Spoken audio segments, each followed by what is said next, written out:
Welcome to the night shift here on E2G Sports. Ear to the ground sports. First time appearances for a few people here. Not me, you know me. At E2G founder. We got at Shay Tweet that and Zach Allen, two of our new football guys. And tonight we're going to talk a little football and break down some fantasy. So feel free to anything in the comment section. And on top of that, we have 3 Patriots tickets for Thursday night's game. To a listener, we'll give definitely by tomorrow. But if you want to put your name in the hat, definitely do that within the comment section with a comment, and you'll be added. So what we're going to start with is kind of an introduction. So I'm going to start with Zach since we hired him first. And just tell us a little bit about yourself. All right, so yeah, I'm Zach. Like I said, I've been doing fantasy for probably about 10 to 9 years now. I grew up playing football and basketball, and then due to an injury, I had to quit playing football. But now I'm starting to get more, so I lean more and more in fantasy, so that way I'm still connected to the game, even though I can't play it that much anymore. So that was always Go ahead. Go ahead. No, go ahead. Keep going. No, I was just saying, I've always liked fantasy. I've ran leagues. I've been a member of different leagues. It's all just, I always think it's fun no matter what. I've had a couple dynasty leagues I had for about 6 years, but then unfortunately everyone got scattered. So that league's no longer on, but I've always liked fantasy. All right. So we'll skip over. Who is Shay? Tell us about yourself and to the ear to the ground people, fans out there. And again, Patriot tickets available. Put your name in with a comment and say that you are interested, and we'll draw tomorrow. Yep. So my name is Shay. You can find me on Twitter at Shay Tweeted that you see below. I've been playing fantasy now since 2008. I'm in a lot of leagues right now, like 8 or 9 leagues. Dynasty, redraft, IDP, you name it, I play it. I really have a passion for fantasy football, and I'm happy to be part of the team here at E2G. Excellent. So here we go. Just to learn a little bit about you. We'll start with Zach. Zach, the worst pick you've ever made in fantasy. We need context on this. That was last year. I thought he was going to bounce back, and I drafted McCaffrey in the first and with the second pick. Okay. And things hurt all year. All right. Shay? I mean, similar situation. Last year I had the first pick. I was bouncing on that comeback from CMC. But luckily, after the Patriots game, he put up a pretty decent game, so he had his name to sell. So I ended up trading him for Leonard Fournette and Deontay Johnson. So it didn't turn out too bad. But yeah, kind of got lucky on that. But people love the CMC name, and I took advantage. Now, he's going to bounce back. What is it? We look to the draft, and people come up with strategies and different ideas of what's going to work. How important are bye weeks to your draft, and how much do you focus on that? Do you just grab players and deal with it as it comes, or does it factor into your drafting? Depending on my league, like if I'm like my dynasty league that I had, that one I focus more on bye weeks. But like if it's just like I just mess around, then I'm just picking players and going with it, see what happens. You can never get lucky. Yeah, I personally don't care. Bye weeks, yeah, if you have a couple guys out week 7, it's going to be a little tough for you. But if I like a guy, I'm not going to let a bye week to tear me away from, drafted him. But there is people that are superstitious like that, and they don't want their 2 quarterbacks in a super flex with the same bye weeks or running backs. I had that. I used to think like that, and then I had one league. I remember half or everyone except for my kicker was in a bye week at the same time, Oh, and I did not catch it till later. I was like, okay, nope. yeah. That's how Definitely you punt on 1 week. It's all right. sacrifice 1 week to have a good team the rest of it. Yeah. And the interesting thing the last few years is how there's been that really late bye week, Mm-hmm. later Yeah. than there ever has been, 13 or 14. And that can factor into some leagues with the way they run it with the playoffs. It did 1 year. That's And with the yeah. 18 That's what it's a my little issue different. That is the one thing. I think Jonathan Taylor this year is week 13 or 14 for a bye week. So Dude, that's playoff run for some leagues. yeah, exactly. So in that instance, yeah, I mean, you kind of want Taylor there Yeah. in the crunch time. All right, ear to the ground sports here with you, the night shift.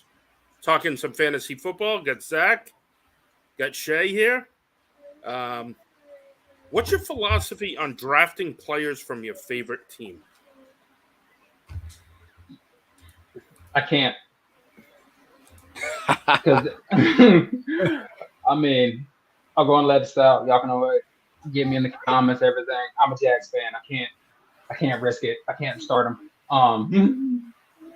I can, but flex is probably the best I can do. Some of them. And he said a Jags, not a Jets, because it sounded like Jets. I don't want, Jags is better. that stigma on you. Yeah. I'd rather be a Jags fan for sure. Yeah. For me, I'm the same. There's a few guys this year like Cooper Kupp, Stafford, Higbee.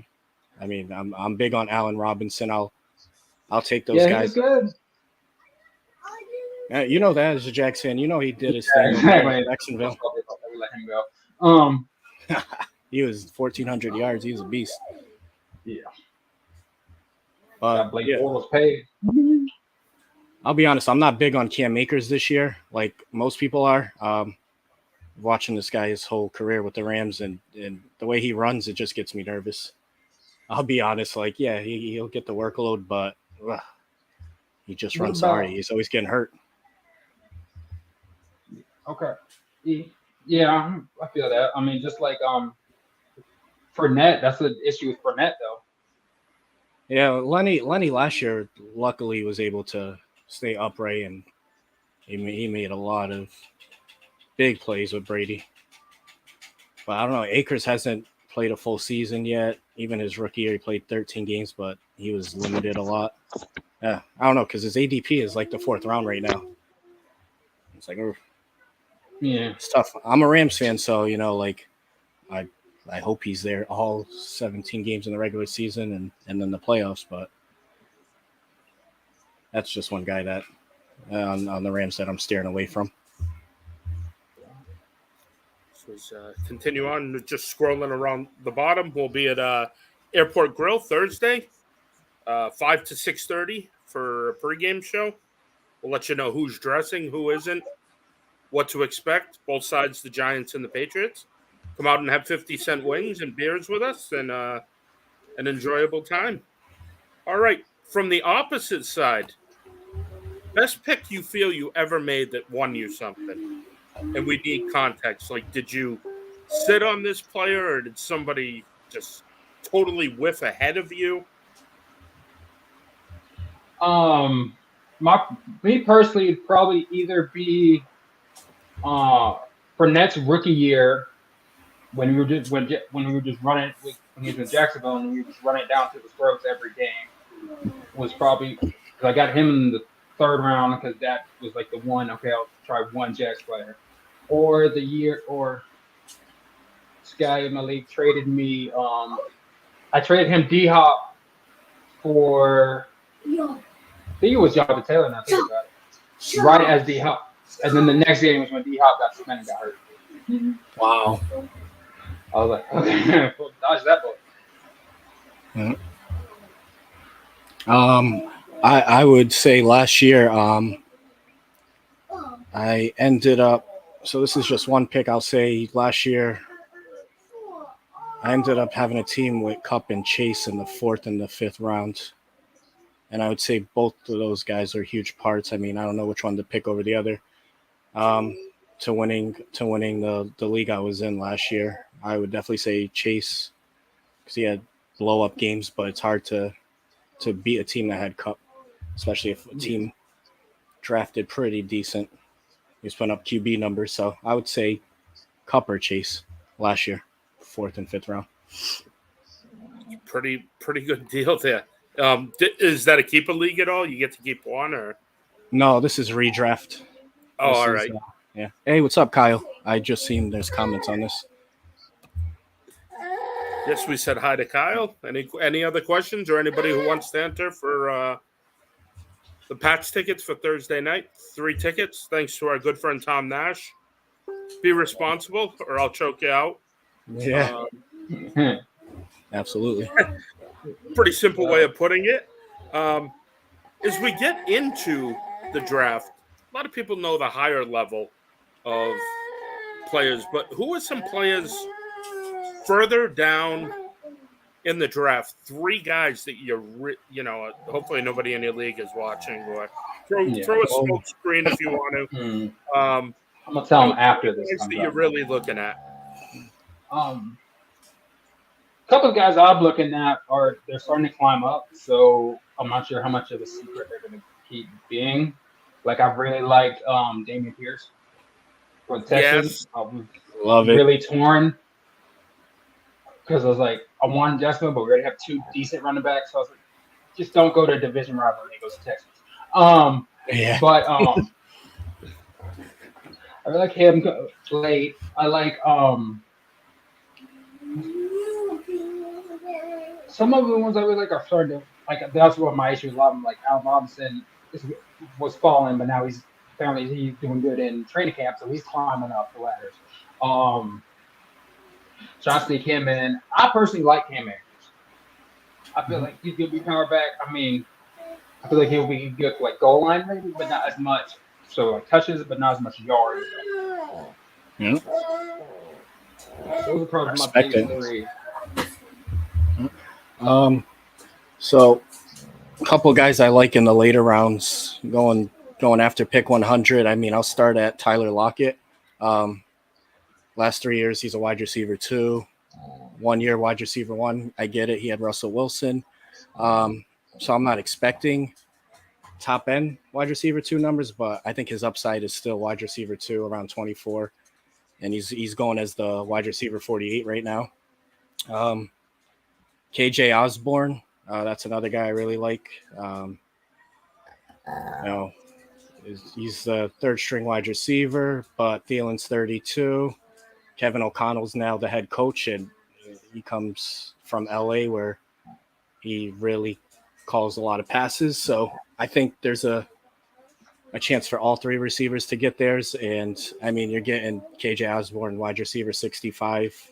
I think last year he was wide receiver 37. So I think nothing but him going up is in the future. And then, you could call this training camp hype. I like this guy coming out of college. And then when he landed with Green Bay, I was really big on him. And that's Romeo Dubes. The kid just could get up there and get it. Mm-hmm. Yeah. And Rodgers right now is connecting with him, and Christian Watson's not practicing. Watkins isn't there. So, I mean, he's making the most of his chances, and I'll take a guy with Aaron Rodgers throwing him the ball. I mean, especially where you could get him at the end of your draft. Yeah. Now, the thing about Watkins is Watkins always does good week 1. Yeah, absolutely. So I play week 1 and then cut him. Yep. I agree with that. And then all of a sudden, then he starts, it's the hamstrings. It's unfortunate. He's leading the league in receiving, touchdowns, everything. Like, it's finally the year he's going to break out. No, it's not. Just week 1. Yeah, that passed. So a guy I want to add to the list that I really like, I like Nico Collins in Houston. Oh, yeah. And absolutely. I just, the other day I read somebody putting out there that, it's Brandon Cooks and nobody else now that Michi's out. I'm like, are you watching the games? Like, are you listening to anything from practice? Like, they're loving him. and he's getting a lot of opportunity. And at the end of the year, his targets were way up there. I'm going to butcher his name, Tyler Algier, the running back from BYU who went to Atlanta in the 5th round.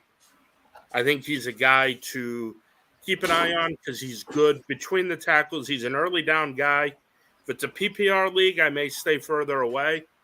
But in a standard league, I think he's going to have more value with the touchdowns and the yards. And for whatever reason, Cole Kmet, I look at that depth chart, the receiving depth chart, and I know Mooney's probably going to have the most targets. And after him, it's probably going to be Kmet who has the second most. It has to be. There's no there. I mean, with Rob gone, there's not much left.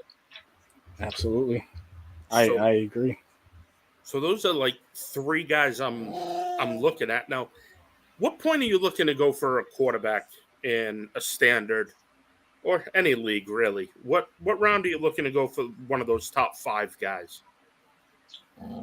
Me personally, I go like 4th, 5th. A lot of people say I go early with quarterbacks, but I also want to make sure I get one because I've seen leagues. The league I was in last year, guy waited so long to get quarterback.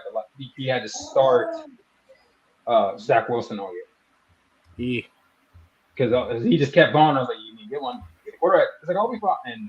And so I tend to go early, but that's just me personal. I'm looking at guys like Derek Carr later on. I'm going to try to load up my rosters, especially one quarterback format. I feel like this year you have about 14 to 18 good quarterbacks. Even Jameis Winston, if hopefully he could play one of these preseason games. Yeah, he's got weapons. Michael Thomas, Olave, Jarvis Landry. Kamara looks like he's not being suspended this year, so. No, not or if he does, it's going to be like mid-year or something, which, they usually don't do mid-year, but it's going to be late. Yeah, it reminds me of Melvin Gordon last year. Everyone was panicking because the DUI, and it never came that, and it still hasn't came. I don't think. I think Melvin Gordon probably isn't going to be suspended. This year they're focusing on Deshaun so much. Everyone else kind of slipping through the cracks. Yeah, exactly. He's taking all the media attention right now. Yes, he is. Speaking of the Raiders, I did the target depth chart. Amongst those top 3, what order did you think it'll be as far as targets between Adams, Renfro, and the tight end? Why his name? Waller. Yeah, Waller. I still think it's probably going to go Devontae, Waller, and then Renfro. Renfro, I think, will probably get more on 3rd down, out the slot. But as a whole, I think it's probably going to go Adams, Waller, then Renfro. Yeah, I'll go Adams, Renfro, Waller. I know Waller hasn't even practiced since close to the end of July. I seen something today. I was like, wow. So I don't know if they're just playing it light with him. He's 29 already. But all 3 of those guys are phenomenal. Like, Carr has no reason to not have a QB1 season this year. I think the best he's ever finished is 13th. So this has to be it. In McDaniel's offense, he should be able to put up. Oh, absolutely. If not, I think they know. Because, they're playing Josh Jacobs in the Hall of Fame game. So I know. That was wild. I'm like, he's starting the Hall of Fame game? What the hell? Yeah, that's why Levin was like, dude, Jacobs was losing. I was like, we're playing our 3rd stringers. They're playing at first. Something's wrong. Yeah. He wanted to get the guys out there. And the only thing I have with their offense is just historically McDaniel's offense, the slot receiver has been the top target. It's just kind of the way it's been based. That's why I asked that question. We'll go to your Jacksonville Jaguars, Zach. Spreading the ball around, target depth chart, and how do you see Robinson and ETN by the end splitting, let's just say playing time? Near the end of the season or the beginning? Because the beginning, I think it's going to be beginning, I think it's more ETN just because of Robinson, who's apparently he's practicing now. I saw something the other day. He's from his torn Achilles they tore in November, I think. And he's already start like playing. I think they're gonna take him slow, and I think near the end of the season, I think it's gonna be closer to 50-50. I know Robinson's gonna hate it after dealing with Urban Meyer not playing him last year, but I think they're probably gonna be more hard. Let's say 60-40 Robinson over ETN. And then for targets, our best number one should be Christian Kirk, especially not even just because of name, but going off the practice videos, he should be one.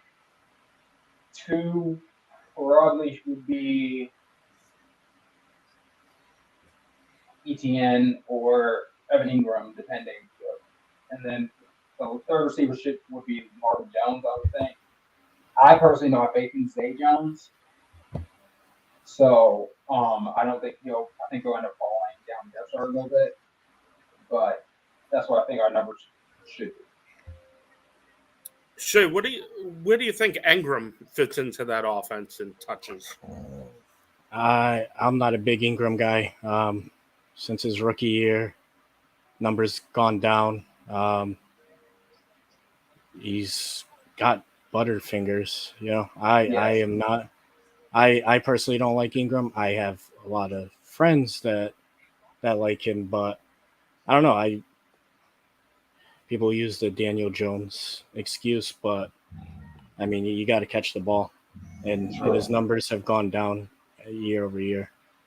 See, my thing is, yes, I agree with that. The only thing I like Ingram is because this is Doug Pearson's offense, and that offense involves the tight ends like crazy. I mean, Zach Ertz, Dallas Yeah, he's been great with tight ends. Even what's his name? The tight end there in the Super Bowl. Burton. He got him paid. Mm-hmm. Went to Chicago, and that was a guy I thought was going to blow up in Chicago. So maybe it could be Peterson that finally gets him. I mean, he is only 26, so he's played a lot of years. This could be his bounce back season. I mean, you can get him late. Yeah, he doesn't have to be a tight end one. Until I might not even draft him and see how the season goes, but I might end up getting later in the season once the offense more. Another team I'm looking at is Philadelphia, bringing in A.J. Brown, Devontae Smith, second year, Zach Ertz, first official year, not there all the year. So it's Dallas Goedert's team. And what do we think of Miles Sanders in the running back situation? I feel like he's good. With it being Jalen Hurts, I think he'll put up more than a lot of people expect. Just because of when it was early when it was Carson, Carson Wentz does look really he can run, but he's not like a read option guy. And I feel like with Jalen being more read option, I think it's gonna lead to more and more. Shay?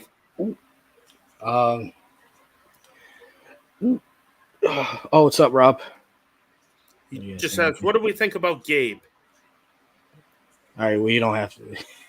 He loves Gabe Davis. He's a Gabe truther. Gabriel Davis. Oh, yeah. Yeah, Gabriel Davis. Yeah, that playoff game last year. That was it, right? I'm not a. Yeah, I don't think much of Gabe Davis, Rob. You know that. I don't. At his ADP, I'm staying away. 4th, 5th round. It's like, even then. I get it. They really don't have a wide receiver too, but I don't know. I just feel Stephon Diggs all day over there. But Miles Sanders, even he said himself, stay away from me. Don't draft me. I like Gainwell personally. Gainwell was actually a very good running back at Memphis. Memphis, yep.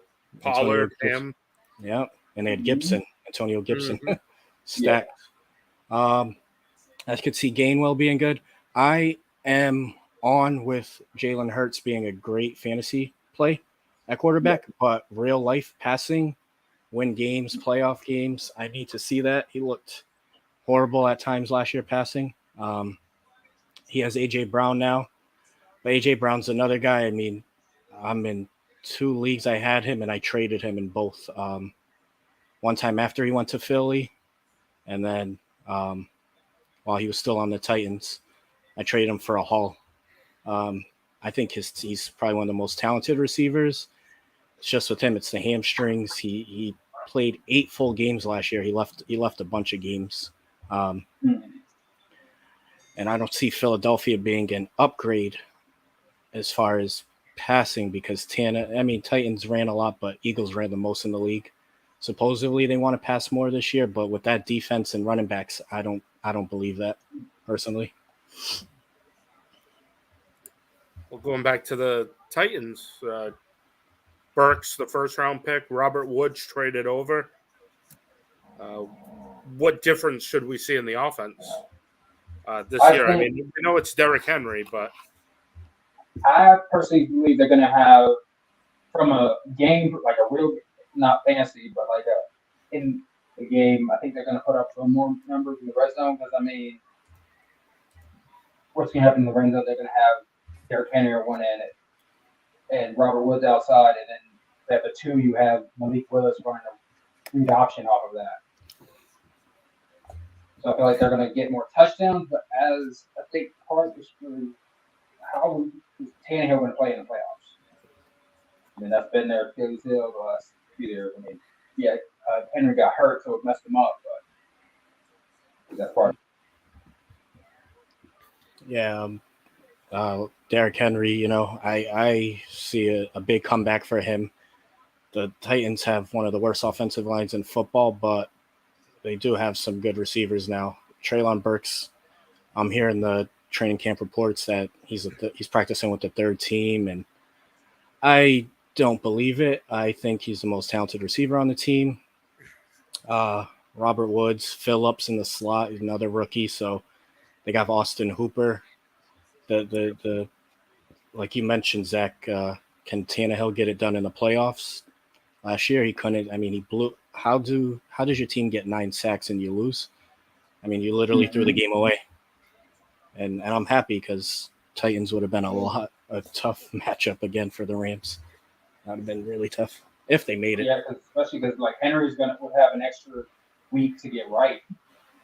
I mean, but I would like to see Derrick Henry versus Aaron Donald one-on-ones. I know. I want to see that last year so bad. I didn't want him to. I wanted him to play. I mean, it was more embarrassing that we lost without him.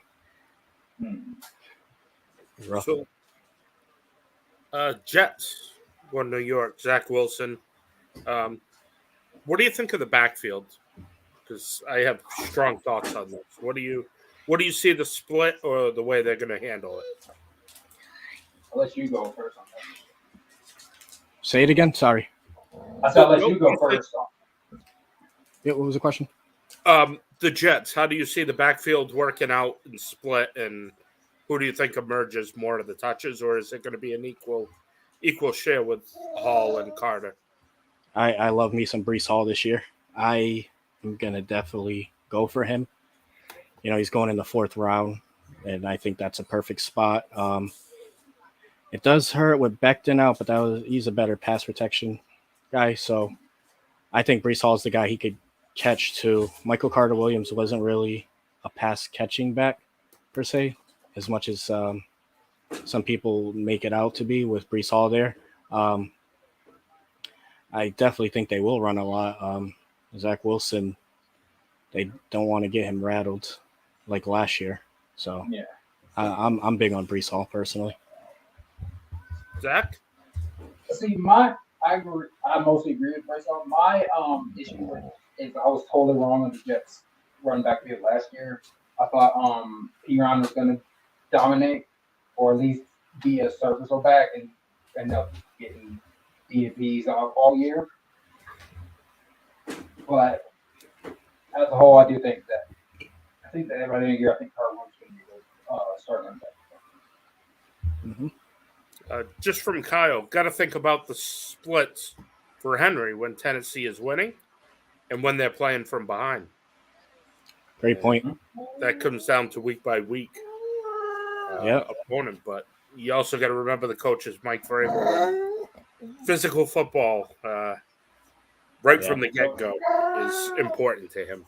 Yeah, they're gonna run. They're gonna run Henry to I'm afraid retirement. Henry's I feel like eventually he's gonna collapse, like DeMarco did, and like Zeke's doing. Yeah, I know Zeke Elliott, man. That's someone that's like one of the best running backs. At one point now, it's like he's falling. Or even Absolutely falling. even as a Rams, what they did with Todd Gurley. Yeah. They Well, ran we've him done that and to every running back. Steven Jackson, Gurley, even Marshall Faulk got tons of touches. They like to wear him out. Last team I'll go to is Detroit. There's some pieces there. Definitely interesting pieces fantasy wise. Yeah. Maybe a better fantasy team than it is a football team when you look at it as far as you look at the players. What's your thoughts on that? I like, again, I will admit a little bias. I like DJ Chark. Too. Between Chark and James, I thought they'll be able to put up decent, probably wide receiver, late third one or like early two numbers, but DJ Chark put up decent numbers almost every year. At least touch or at least partially, like hit touches. Even the year he had Minshew as a starter all year, he had put up a few games and then he put up numbers. But those are my two probably the only ones I would Yeah, I like DeAndre Swift is a great pick, I feel. He's one of the best running backs in the league. He has potential to finish as the 101 running back. I would definitely cuff him with Jamal Williams. The offensive line in Detroit is one of the best offensive lines. I feel Sewell is turning into one of the best linemen. Mm-hmm. What he's doing to Hutchinson in practice is he's not letting him move. And I mean, even last year when I seen AD couldn't do anything against him. I mean, he tried to fight him. He was just that upset. Jared Goff, he's Jared Goff. He's gonna give you those 4 turnover games, but he could the next week have a 3-4 touchdown game. Once Jamison Williams is there, with Amon St. Brown, as you mentioned, DJ Shark, TJ Hawkinson. I mean, the offense is there on paper. It's just the defense is pretty bad. So they're going to have to pass a lot. But they got some fantasy plays that I'll probably try to get some shares of this year. Very nice. So we'll wrap up the first episode here. Just get our feet wet, get everybody to know who everybody is, and the night shift here on E2G Sports. Next show will be tomorrow. First formation, 10 a.m. Normal time. Be ready to fall in. Sports and military. Can't beat it. So, Zach, thank you very much. Rushing home from work and getting right in front of the camera and being ready for us. And Shay gets here 40 minutes early with me, and we just shoot the breeze and get to know each other. So, you guys are amazing. I can't wait to see you guys again next week. And we'll talk. All right. See you guys. Alrighty. Have a good one from E2G founder. This is the Unsung Sports Grid.